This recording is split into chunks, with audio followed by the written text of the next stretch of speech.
နေတာတွေသာလူရွှင်တော်တွေဘဝချစ်အောင်မြင်အောင်ပြပြည်သူတွေရဲ့ဘဝစီစားရောင်နီလာပါပြီ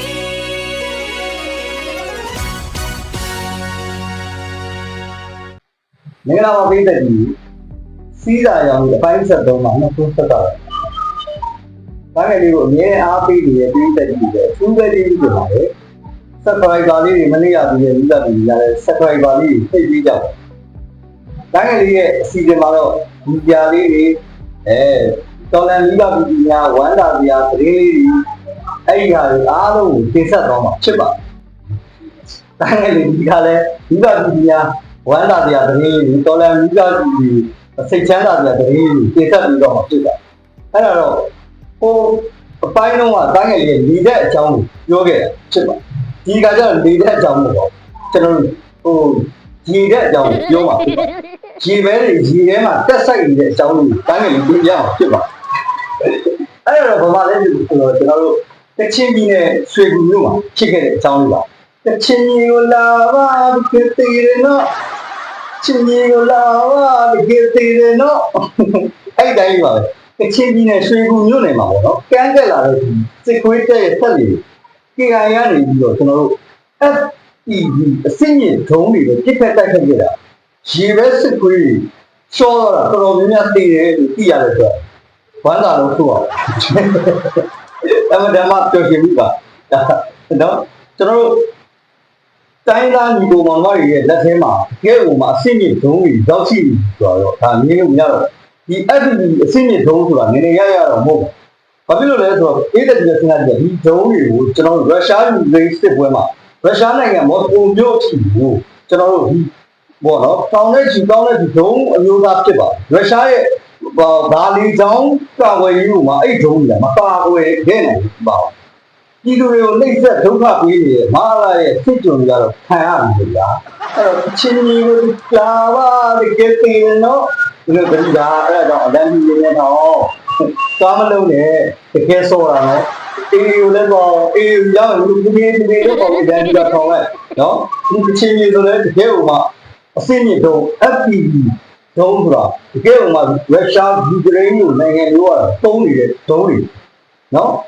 ဒီမှာအဲ့ဒုံးမျိုးကိုယူကရိန်းကနေဖြစ်တဲ့အချိန်မှာ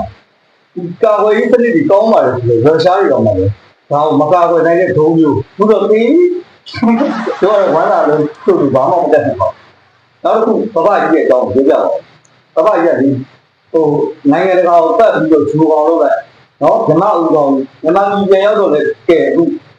ကျန်တဲ့လူဒုက္ခပြီးတယ်အဲ့ဒါဘာလဲဆိုတော့တနိုင်ငံလုံးပါရှိတယ်တဲ့လဲနေလျောင်းနေတော့မပြန်ဒုက္ခပြီးတယ်ဘဘကြီးကဘာပြောလဲဆိုတော့ကျောင်းဆရာမတွေလေကျောင်းသူကျောင်းသားတွေကအခုတော့ခြံမထားတော့ပါဘူးနော်ဘာဖြစ်လို့လဲဆိုတော့ခုမလာကြီးကဘာလဲလဲဆိုတောမြောက်တောင်မြောက်ပဲစီမံတောမြောက်တောင်မြောက်ဖြစ်တဲ့စီမံကိန်းဖြစ်တဲ့မြန်မာတိုင်းနိုင်ငံလုံးကစာပေတောင်းတွေမှာမပြောဘဲစိုက်ခင်းတွေမဖြစ်မနေစိုက်ရမယ်ဆိုတာပါဒါတော့သူရဲ့လူရဲ့ချက်ပေါ့ဘာဖြစ်လို့လဲဆိုတော့သူတို့တိုင်ရေးတဲ့ဘက်တွေမှာအခုကအာသုဘဘွယ်တွေမှာမော်နာတွေချက်နေရတာမပြောဘူးမလောက်တော့လို့ဖြစ်မှာ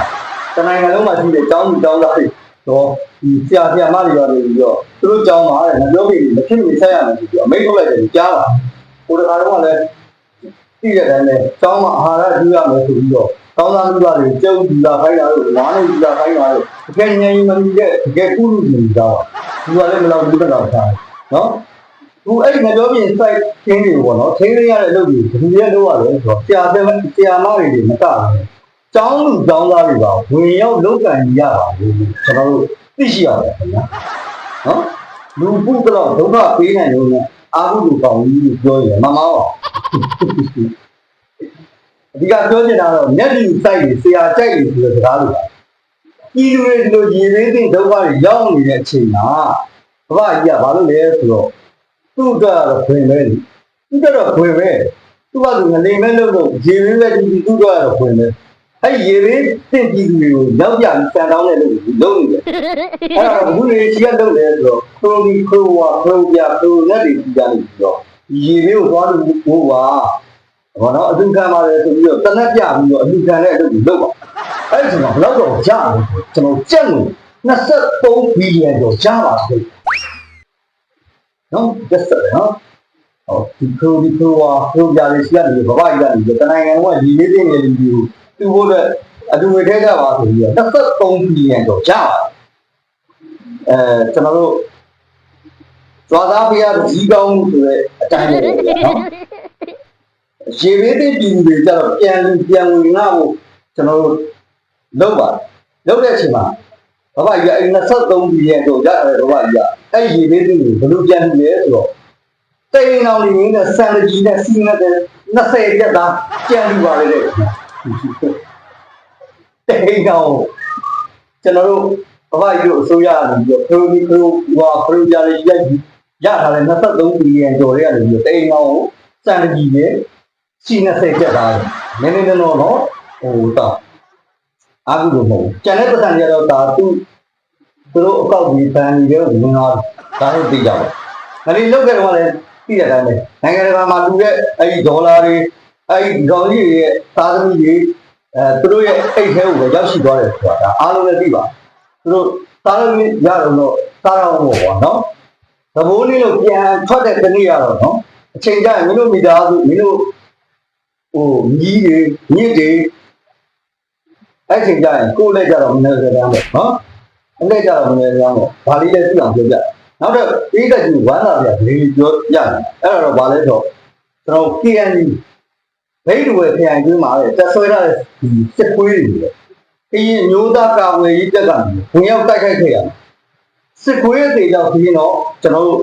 တို့မသိရဘူးလက်နက်ခဲအမြောက်များသိသိရမှုကိုသိရပါတယ်လက်နက်ခဲအများရရှိတယ်ဆိုတော့ကျွန်တော်လက်နက်တရားရရင်ဒါစစ်ခွေးတရားသိတာအခုလက်နက်တွေကတောင်းလို့ကြောင်းလို့ပုံပြအတွက်ကျွန်တော်ဂျာနဲ့ချီပြီးတော့သိတယ်ဆိုတာတော့ဒါနင်းမရဘူးဒါပေမဲ့လည်းဒီဂိမ်းသွားတဲ့ဒီစစ်ခွေးစီးရင်းတွေကိုတော့စစ်ခွေးတစ်ဘက်ကနေပြီးတော့သတင်းထုတ်ပြန်တာဟုတ်တာသိကြပါဘာလို့သတင်းမထုတ်ပြန်လဲဘာလို့လဲဆိုတော့အောက်ခြေရစစ်ခွေးတွေတေးလေးတည်င်းမှုဆိုတဲ့စစ်ခွေးရာရှိကြီးကသူတို့လူစီးကိုပြပြီးရတာတွေထုတ်ထားနေကြတော့အားလုံးသိကြတယ်ထင်ပါတယ်စစ်ခွေးများတေးလေးဒီစစ်ခွေးလာတာတွေများထုတ်သားလို့ရနေပေါ့ဗျာနော်လူဒီကောင်ပါဇက်ထဲကနေပြီးတော့ဘရိုးကနိုင်တဲ့သဘောပေါ့ဒါအထက်ရရှိပြီးလုပ်နေတဲ့ပုံစံမျိုးဒါလေးတွေလည်းပြင်ပြပါဒီကကြတော့တော်တော်ယူဖို့ကောင်းတယ်အဲ့ဒါတော့ဗာလဲဆိုတော့ဘင်္ဂလားဒေ့ရှ်နိုင်ငံမှာရှိတဲ့ကျွန်တော်ရိုဟင်ဂျာဒုက္ခသည်တောင်းတဲ့ချီသိန်းတဲ့ချီရှိတာအဲ့ဒီရိုဟင်ဂျာဒုက္ခသည်တောင်းတဲ့ချီပြီးတော့မြန်မာနိုင်ငံကိုဘေးကင်းလုံခြုံသွားမြန်မာနိုင်ငံကိုတော့ဘေးကင်းလုံခြုံသွားပြန်ဝင်ခွင့်ရယူဆိုပြီးတန်ခါပြနေကြပါတဲ့ဗျာ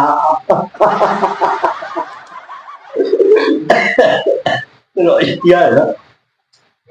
ရှင်းပါပြရတယ်ဗျာဒီတော့ကျွန်တော်တို့ဒါစစ်မှတ်ဆုံးမြန်မာနိုင်ငံမှာဒီစစ်ဘေးတွေဒီဘေးတွေဖြစ်နေတဲ့အတိုင်းမျိုးကြီးတွေပေါ်မှာတော့မှလည်းကျွန်တော်တို့လုံခြုံရေးစိတ်မချရပဲနဲ့ဘယ်ဒီပေါ်တာဆွဲခံမလဲဆိုပြီးရေတစ်ထိပ်ထိပ်နဲ့ညီရတဲ့နိုင်ငံတွေလုံခြုံစိတ်ချတော့ပြန်လာခွင့်ရရဆိုပြီးစံနာပြကြတယ်ဘာစကားကိုဘယ်လိုပြောရမလဲတော့သိတော့ပါဘူးတဲ့နောက်ရှိပါသေးတယ်ကျွန်တော်တို့ဗုဒ္ဓဘာသာနိုင်ငံပေါ့မဟုတ်ပါဘူးဗုဒ္ဓဘာသာနိုင်ငံပေါ့ဒီဒါမဲ့ဗုဒ္ဓဘာသာနိုင်ငံပေါ့ကျွန်တော် YMBA အသိဆိုတာရှိတယ်နော် YMBA အသိဆိုတာရှိတယ်ဒါတော့ဗုဒ္ဓဘာသာအသိပေါ့နော်အသိပေါ့ဒါပေမဲ့အဲ့ဒီဗုဒ္ဓဘာသာအသိကြီးကဘိုးအတွင်းမှာပေါ့နော်အတွင်းမှုတယောက်ရှိပါနာမည်တော့ထုတ်မပြောတော့ပါမောင်မောင်ညွန့်ဒါပြောလို့လည်းမရအဲ့ဒီမောင်မောင်ညွန့်ကသူကမိမအရှုပ်ရှင်းကိစ္စမှာနာမည်တော်တော်ပြက်နေတာကြာသိရှိရဒါဗုဒ္ဓဘာသာနော်အသိရဲ့တကယ်ဟိုမှဘိုးအတွင်းကဘယ်လိုပြောမလဲတကယ်အရာရှိသူကြီးပေါ့နော်အဲ့ဒီလူကနေပြီးတော့မိမကိစ္စတော်တော်လေးနာမည်ပြက်နေတာကြာလို့သိရှိရဆွေဘုံဘုရားကြီးမှာဖွင့်ထားတဲ့ကျွန်တော်တို့ YMB ရုံးကြီးမှာပေါ့နော်အဲ့မောင်မောင်ညွန့်ဆိုတဲ့ထိုင်ရုံးကသူ၄ရက်ကနေဝင်ပြီးတော့ချိုင်းနဲ့ထိုးကျိတ်သွားတယ်ဆိုတော့သူကြားပါခင်ဗျအဲ့ဒါမအံ့ဩနဲ့သူ့ကိုဘာလို့ထိုးကျိတ်တယ်ဆိုတော့ကျွန်တော်တို့အဖြေရှာအောင်အဲ့လိုကြိုက်သွားတဲ့လူလေးမျိုးတွေရဲကဖမ်းပြီးတော့မှအဲ့မောင်မောင်ညွန့်ရဲ့မိမကိစ္စအရှုပ်တော်ဘုံကြီးကဘာကလေးပေါ်လာတော့တာပါ ကဲဗျာဘယ်လိုလုပ်ကြစစ်တဲ့ဆိုတဲ့ဒီစစ်ခွေးတွေကကိုယ်တိုင်းပြည်အတွင်းမှာရှိတဲ့တိုင်းရင်းသားပြည်သူတွေတက်ဖို့ကိုယ်ပြည်သူပြည်သားတွေတက်ဖို့အတွက်ခုဆိုပြည်ကောက်အားကိုးနေရဲဆိုတဲ့ကျွန်တော်ရဖရဲခွေးတွေကပြည်သူကိုစောင့်ရှောက်ဖို့နေပြည်သူကြီးကနေပြီးတော့ဘယ်လိုမတရားမှုနဲ့သက်ဆိုင်ယူရမလဲမတရားနည်းနဲ့ဘယ်လိုအမျက်ထိုးရမလဲဆိုပြီးတော့လုပ်နေကြတယ်။အော်အမျိုးဘာသာသာသနာကိုစောင့်ရှောက်ပါလို့ဆိုတဲ့ဒီနေရာလဲတစ်ခါကဖေးလက်ကသားရနဲ့လုပ်နေကြတယ်အားလုံးအခုလိုဖြစ်လာအဲ့တော့ကျွန်တော်တို့ဒီသားအပေါင်းကြီးဒီလေကပ်ပြီးဒီစစ်ဘေးကနေပြီးတော့ကြောက်ချားနိုင်ကြပါဘူးဒီတားငယ်ပြီးတော့ထူထောင်လို့လည်းနောက်သက်စီးစာရောက်ပြီးအပိုင်းလာပြန်လဲဆုံပြကြမှာအားလုံးကိုချင်းကြည့်ကြပါ